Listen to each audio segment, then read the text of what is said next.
पिछले एपिसोड में हमने देखा कि कैसे कृष्ण गोपियों से छिपकर कहीं अंतर्धान हो गए थे। जब कृष्ण गोपियों की टोली से अदृश्य हो गए तो वो उन्हें प्रत्येक स्थान पर ढूंढने लगी, किंतु कहीं भी उन्हें ना पाकर वो भयभीत हो गई और उनके पीछे पागल सी हो उठी। वो अत्यंत प्रेम तथा स्नेह से श्री कृष्ण की लीलाओं का ही चिंतन करने लगी।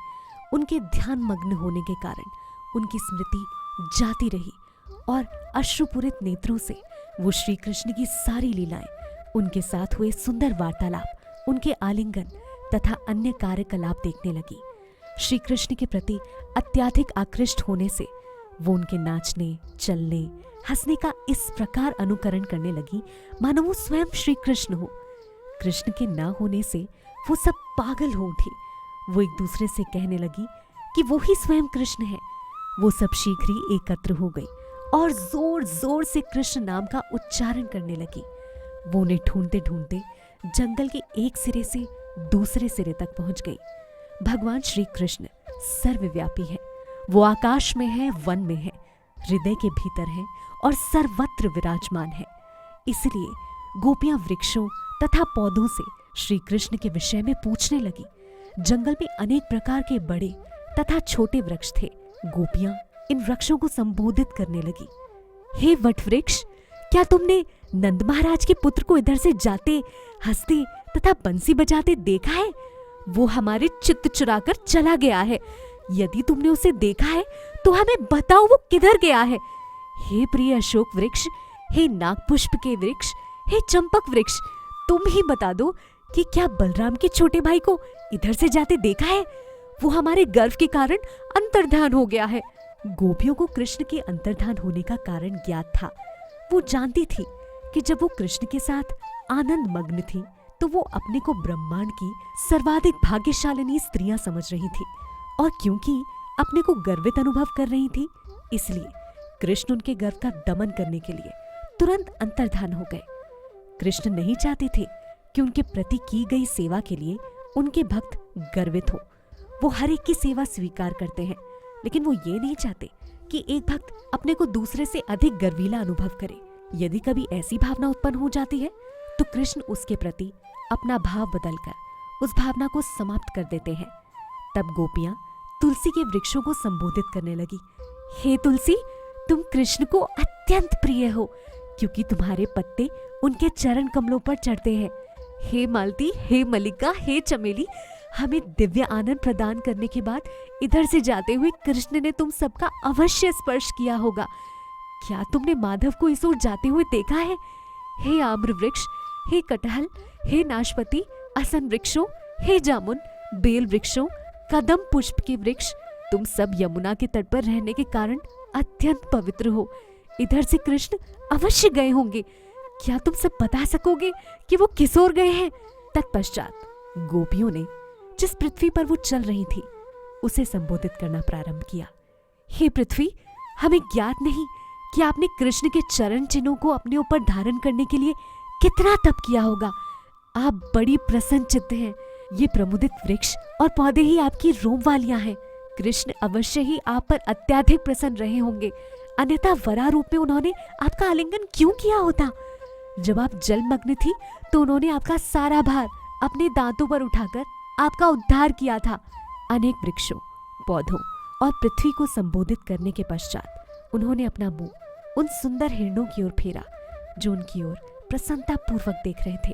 उनको संबोधित करते हुए गोपियों ने कहा, ऐसा लगता है साक्षात परम नारायण कृष्ण अपनी संगिनी लक्ष्मी समेत अवश्य इस रास्ते से होकर गुजरे होंगे।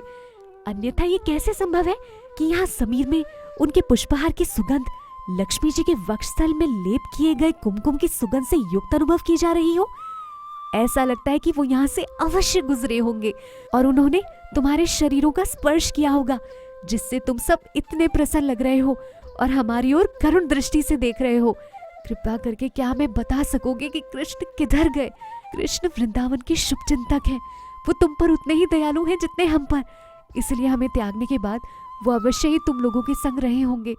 हे भाग्यशाली वृक्षों, हम बलराम के छोटे भाई कृष्ण का चिंतन कर रही हैं।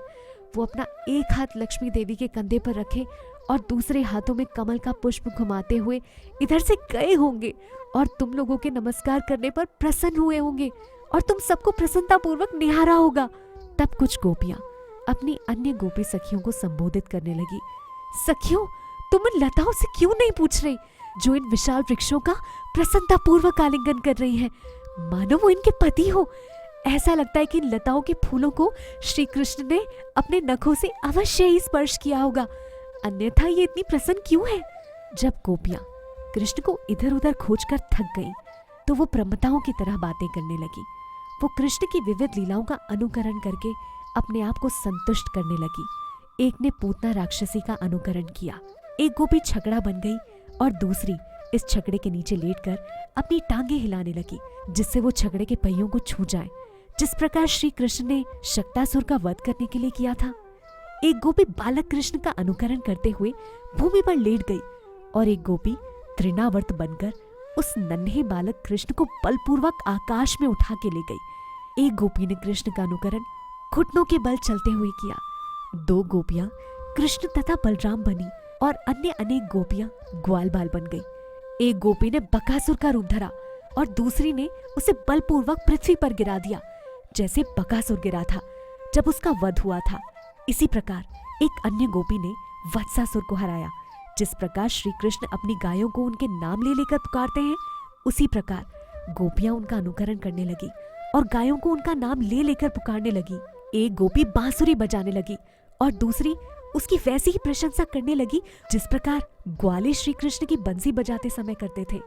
एक गोपी दूसरी गोपी को अपने कंधे पर उसी प्रकार चढ़ाने लगी जिस प्रकार श्री कृष्ण अपने ग्वाल मित्रों को चढ़ा लेते थे। जो गोपी अपनी सखी को इस तरह कंधों पर चढ़ाई थी, वो शेखी मारने लगी। मैं कृष्ण हूँ, तुम सब मेरी चाल क्यों नहीं देखती? एक गोपी ने अपने वस्त्र और हाथ उठाते हुए कहा, अब मूसलाधार वर्षा तथा प्रबल चक्रवात से डरो मत, मैं तुम सबको बचाऊंगी। इस प्रकार उसने गोवर्धन धारण करने का अनुकरण किया। एक गोपी अपना पैर दूसरी गोपी के सिर पर बलपूर्वक रखते हुए बोली, अरे दुष्ट कालिया, मैं तुम्हें कठोर दंड दूंगी, तुम इस स्थान को छोड़ दो। इस पृथ्वी पर मेरा अवतार सभी तरह के दुष्टों को दंड देने के लिए हुआ है। दूसरी गोपी अपनी सखियों से बोली, देखो ना, दावाग्नि की लपटें हमें निगलने आ रही है, अपनी आंखें बंद करो, मैं तुम्हें इस आसन संकट से तुरंत बचा लूंगी। इस प्रकार सारी गोपियां कृष्ण की अनुपस्थिति में उन्मत्त हो रही थी। उन्होंने कृष्ण के विषय में वृक्षों तथा पौधों से पूछा। कई स्थानों में उनके चरण चिन्ह दिखाई पड़े, जिनमें ध्वजा, कमल, त्रिशूल, वृज आदि अंकित थे। इन चरण चिन्हों को देखकर वो फूट फूट कर रो पड़ी। अरे, ये तो कृष्ण के पैरों के चिन्ह हैं। सारे लक्षण, ध्वजा, कमल पुष्प, त्रिशूल तथा व्रज बिल्कुल स्पष्ट दिख रहे हैं। वे उन पदचिन्हों का अनुकरण करने लगी। तभी उन्हें पास ही दूसरे चरण चिन्ह दिखाई पड़े। वो तुरंत अत्यंत दुखी हो गई और बोली, प्यारी सखियों, जरा देखो ना, ये दूसरे चरण चिन्ह किसके हैं? ये महाराज नंद के पुत्र के चरण चिन्हों के पास पास हैं। निश्चय ही श्री कृष्ण किसी अन्य गोपी पर अपना हाथ टेके इधर से उसी प्रकार गए हैं जिस तरह हाथी अपनी प्रिया के साथ साथ चलता है। इसलिए हमें जान लेना चाहिए कि इस विशिष्ट गोपी ने कृष्ण की सेवा हम सबों से अधिक प्रेम तथा स्नेह से की है, इसलिए वो हमें त्याग कर भी उसका संग नहीं छोड़ पाए। वो उसे अपने साथ ले गए हैं। सखियों, जरा विचार करो तो, इस स्थान की दिव्य धूलि कितनी धन्य है। कृष्ण की चरण धूलि की पूजा ब्रह्मा, शिव तथा देवी लक्ष्मी तक करती है, लेकिन हमें इसका दुख है कि ये विशिष्ट गोपी कृष्ण के साथ गई है और वो हमें विलाप करती छोड़ने के लिए कृष्ण के चुंबनों का अमृत पान कर रही है। जरा देखो तो, इस स्थान पर हमें उस गोपी के चरण चिन्ह नहीं दिख रहे। ऐसा लगता है कि यहाँ पर सूखी घास के कांटे थे, इसलिए कृष्ण ने राधा रानी को अपने कंधे पर उठा लिया होगा। ओह, वो उन्हें इतनी प्यारी है। कृष्ण ने राधा रानी को प्रसन्न करने के लिए यहाँ कुछ फूल तोड़े होंगे। यहाँ पर वो ऊंची डालों से फूल तोड़ने के लिए सीधे खड़े हुए होंगे, इसलिए हमें उनके अधूरे चरण चिन्ह दिख रहे हैं। सखियों, देखो ना, यहाँ पर राधा रानी के साथ बैठकर किस तरह कृष्ण ने उनके बालों में फूल सजाए होंगे। तुम इतना निश्चय जानो कि यहाँ पर वो दोनों बैठे थे। कृष्ण आत्माराम है, उन्हें किसी अन्य स्रोत से किसी आनंद को भोगने की आवश्यकता नहीं। फिर भी अपने भक्त को प्रसन्न करने के लिए उन्होंने राधा रानी के साथ वैसा ही व्यवहार किया जिस प्रकार एक कामी तरुण अपनी तरुणी प्रेमिका के साथ करता है। कृष्ण इतने दयालु हैं कि वो अपनी सखियों द्वारा उत्पन्न समस्त उत्पातों को सहन करते हैं। इस प्रकार सारी गोपियां उस विशिष्ट गोपी के दोषों का वर्णन करने लगी जिसे कृष्ण अकेले ले गए थे। वो कहने लगी कि प्रमुख गोपी राधा रानी अपने को सर्वश्रेष्ठ गोपी समझकर अपने पद पर गर्वित होगी, तो भी कृष्ण हम सबको एक और छोड़कर उसे ही अकेले कैसे ले गए जब तक वो अद्वितीय सुंदरी ना हो।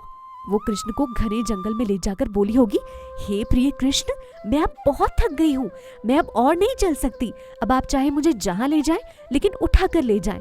जब राधा रानी ने इस तरह कहा होगा तो कृष्ण ने भी उनसे कहा होगा, अच्छा तुम मेरे कंधों पर चढ़ जाओ। किंतु कृष्ण तुरंत अदृश्य हो गए होंगे और जब राधा रानी उनके लिए विलाप कर रही होगी, मेरे प्रेमी, मेरे प्रियतम, आप इतने अच्छे और शक्तिशाली हैं, आप कहाँ गए? मैं आपकी परम आज्ञाकारिणी दासी हूँ, मैं अत्यधिक दुखी हूँ, कृपया आइए और पुनः मेरे साथ हो लीजिए। किंतु कृष्ण उसके पास नहीं आ रहे होंगे, वो उसे दूर से देख देख कर उसके शोक से आनंदित हो रहे होंगे। सभी गोपियां कृष्ण की खोज में जंगल के भीतर दूर तक चली गई, लेकिन जब उन्हें पता चला कि सचमुच ही कृष्ण ने राधा रानी को अकेले छोड़ दिया है तो वो अत्यंत दुखी हुई। यही कृष्णा भावनामृत की परीक्षा है। प्रारंभ में उन्हें कुछ कुछ ईर्ष्या थी कि कृष्ण हम सब गोपियों को छोड़कर राधा रानी को ही क्यों लेकर गए, किंतु जैसे ही उन्हें पता चला कि कृष्ण ने राधा रानी को भी छोड़ दिया है और वो अकेले उनके लिए विलाप कर रही हैं, तो वो उन पर दया खाने लगी। गोपियों को राधा रानी मिल गई और उनसे उन्होंने सब कुछ सुना कि किस तरह उन्होंने कृष्ण के साथ दुर्व्यवहार किया और किस प्रकार उन्हें गर्व हुआ और फिर अपने गर्व के लिए अपमानित होना पड़ा। ये सब सुनकर गोपियों को सचमुच राधा रानी पर दया आई। तब राधा रानी समेत सारी गोपियां जंगल में तब तक आगे बढ़ती गईं जब तक उन्हें चांदनी दिखनी बंद ना हो गई। जब उन्होंने देखा कि गहरा अंधकार होता जा रहा है तो वो रुक गई। उनके मन तथा बुद्धि श्री कृष्ण के विचारों में मग्न हो गए। वो सब कृष्ण के कार्यकलापों तथा उनकी बातों का अनुकरण करने लगी।